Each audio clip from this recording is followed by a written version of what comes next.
Mari kita bedah materi ini. Pernah kepikiran nggak gimana jadinya kalau sebuah virus punya cara kerja yang bisa dibilang penuh teka-teki? Hari ini kita bakal menelusuri perjalanan salah satu misteri medis paling menegangkan di dunia, yaitu virus Ebola. Kita nggak cuma bahas fakta acak, tapi kita bakal ikuti kronologinya langsung, dari titik nol infeksi sampai apa yang terjadi jauh setelah pasien dibilang sembuh. Siapkan fokus kamu, karena perjalanan virus ini benar-benar luar biasa. Yuk kita mulai.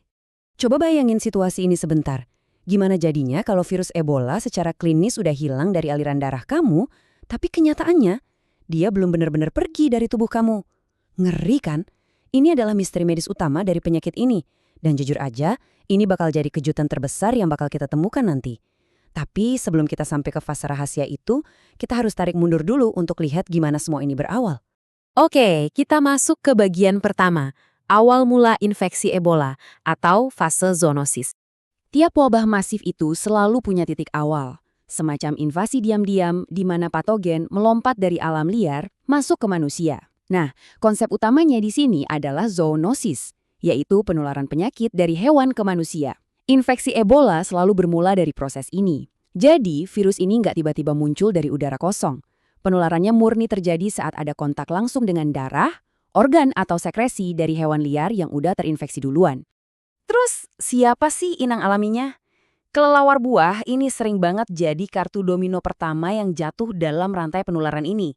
Selain itu, ada juga primata kayak simpanse, gorila, dan monyet, sampai hewan hutan lainnya seperti landak atau antelop. Begitu manusia berinteraksi langsung sama hewan-hewan ini, misalnya waktu berburu atau ngolah daging hewan liar, disitulah domino pertama infeksi akhirnya jatuh. Begitu masuk ke hari ke-0 alias waktu paparan, jam biologis si virus langsung berdetak. Tapi yang bikin bahaya, Ebola punya masa inkubasi yang benar-benar menipu.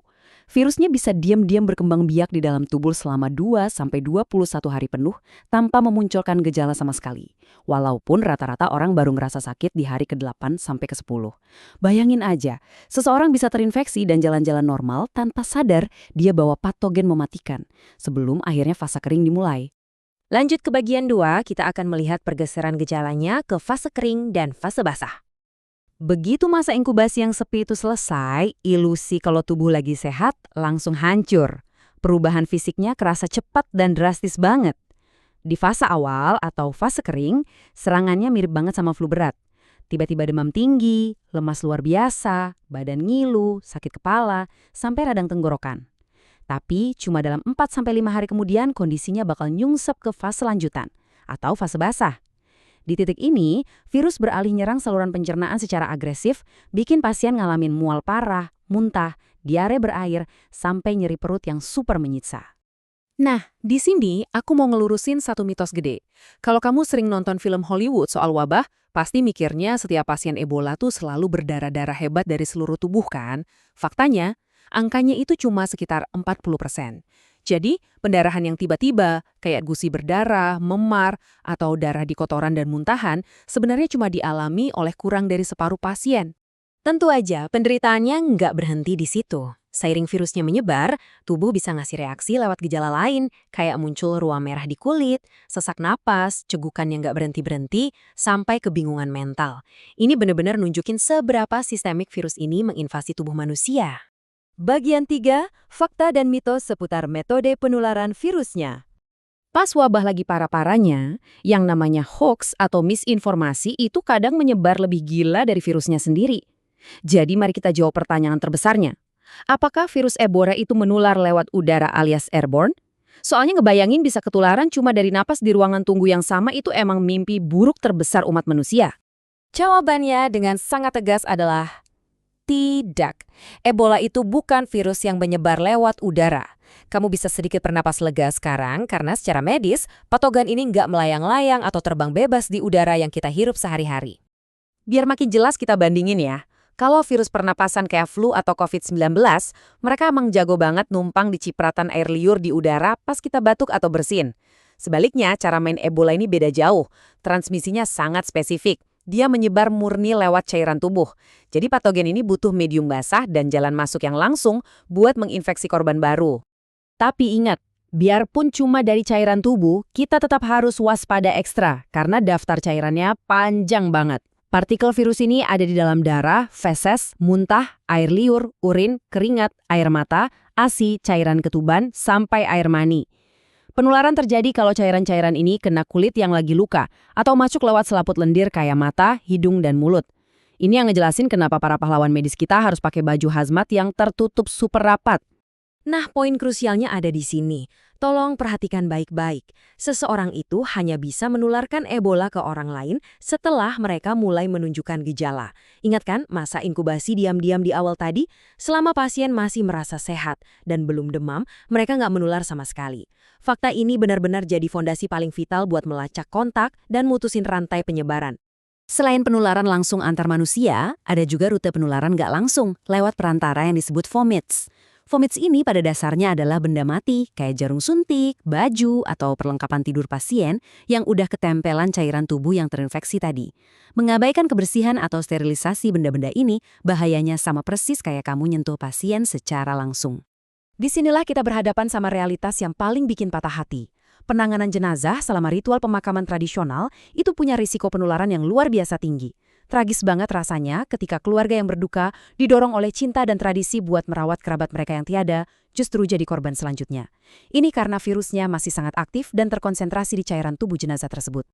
Kita masuk ke bagian 4, tempat persembunyian virus pasca kesembuhan klinis. Syukurlah dengan perawatan intensif, banyak pasien yang berhasil selamat dan darahnya dinyatakan bersih dari virus. Tapi, siap-siap, ini dia plot twist terbesarnya. Pulih secara klinis bukan berarti virus udah angkat kaki sepenuhnya. Kenyataannya, Ebola ini luar biasa cerdik. Dia bakar cari suaka di area tubuh yang disebut area terlindungi secara imunologis. Ini ibarat bunker rahasia, di mana sistem imun kita nggak berpatroli dengan ketat. Di benteng alami inilah, virus Ebola bisa diam-diam bertahan hidup selama berbulan-bulan. Bahkan lebih dari setahun, walaupun tes darah si pasien udah negatif. Terus, di mana aja dia sembunyi? Buat penyintas pria, air mani adalah tempat persinggahan paling lama. Virus terbukti masih bisa menular sampai 15 bulan setelah mereka sembuh. Dan yang sangat memilukan buat para ibu, virus ini bisa menetap di janin, plasenta, atau ASI sampai 32 hari setelah aliran darahnya dinyatakan bersih. Ditambah lagi, bagian dalam mata dan saraf pusat juga sering jadi tempat ngumpet yang memicu masalah jangka panjang kayak radang bola mata atau gangguan neurologis. Masuk ke bagian 5. Panduan aman bagi penyintas dan protokol kesehatannya. Sadar akan ancaman tersembunyi ini, dunia medis jelas gak diam aja. Kita butuh jaring pengaman biar penyintas bisa balik ke masyarakat tanpa membahayakan orang-orang yang mereka cintai. Makanya ada protokol yang super ketat.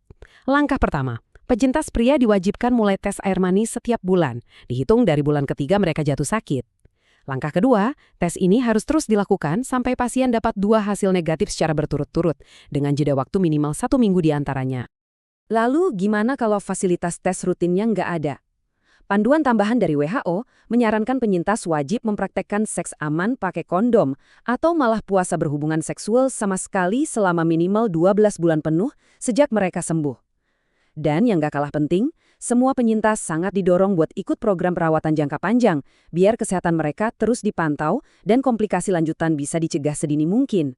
Semua fakta luar biasa ini bawa kita ke satu pertanyaan yang wajib direnungkan.